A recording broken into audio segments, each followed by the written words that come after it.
राज्य में दिनक दिन विपर्यस्त होता आईन श्रृंखला परिस्थिति को नहीं आज पुरी जिला विजु जनता दल पक्ष एक विशाल विक्षोभ प्रदर्शन सुभाष बोस छकठार दलीय कर्मी और नेतृवृंद एक पदयात्रा बाहरी जिला आरक्षी अधीक्षक कार्यालय सम्मुख पहुंचते। पदयात्रा पर दल पक्ष एसपी कार्यालय सम्मुख विक्षोभ प्रदर्शन बीजेडी नेतृवृंद अभियोग कर वर्तमान राज्य में साधारण लोकों सुरक्षा बाधाप्राप्त हो अपराधिक मामला वृद्धि पाଉଛି। ଏହି ପରିପ୍ରେକ୍ଷୀରେ ଦଳ ପକ୍ଷରୁ ଏକ ସ୍ମାରକପତ୍ର ବା ଦାବିପତ୍ର ପୁରୀ ଏସପିଙ୍କୁ ପ୍ରଦାନ କରାଯାଇଛି। ଏହି କାର୍ଯ୍ୟକ୍ରମରେ ଜିଲ୍ଲାର ବହୁ ବରିଷ୍ଠ ନେତା କର୍ମୀ ଓ ସମର୍ଥକମାନେ ସାମିଲ ହୋଇ ସରକାରଙ୍କ ବିରୋଧରେ ସ୍ଲୋଗାନ ଦେବା ସହ ତୁରନ୍ତ ଆବଶ୍ୟକ ପଦକ୍ଷେପ ଗ୍ରହଣ କରିବାକୁ ଦାବି କରିଛନ୍ତି। ବିଜୁ ଜନତା ଦଳର ବରିଷ୍ଠ ନେତା ସଞ୍ଜୟ ଦାସ ବର୍ମା, ରାଜ୍ୟସଭା ସାଂସଦ ସୁଭାଷିଷ ଖୁଣ୍ଟିଆ, କାକଟପୁର ବିଧାୟକ ତୁଷାରକାନ୍ତ ବେହେରା, ସଦର ବ୍ଲକ ଅଧ୍ୟକ୍ଷ ଦିବାକର ପାତ୍ର, ବହୁ ଜିଲ୍ଲା ପରିଷଦ ସଭ୍ୟ ଏବଂ ବହୁ ପୂର୍ବତନ ଜିଲ୍ଲା ପରିଷଦ ସଭ୍ୟ ବିଜୁ ଜନତା ଦଳର ବହୁ ଛାତ୍ର ନେତା ଏହି ଶୋଭାଯାତ୍ରାରେ ଯୋଗଦାନ କରିଥିଲେ। ସୁଭାଷ ବୋଷ ଛକରୁ ପ୍ଲାକାର୍ଡ ଏବଂ ଦଳୀୟ ପତାକା ଧରି ସରକାରଙ୍କ ଜନବିରୋଧୀ ଆନ୍ଦୋଳନ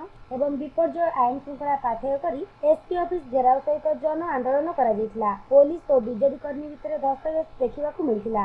ଆଗାମୀ ଦିନରେ ସରକାରଙ୍କ ବିରୋଧରେ ଏହି ଆନ୍ଦୋଳନ ଜାରି ରହିବ ବୋଲି ଦଳର ଉପସଭାପତି ଶ୍ରୀ ଦାସ ବର୍ମା ସୂଚନା ଦେଇଛନ୍ତି।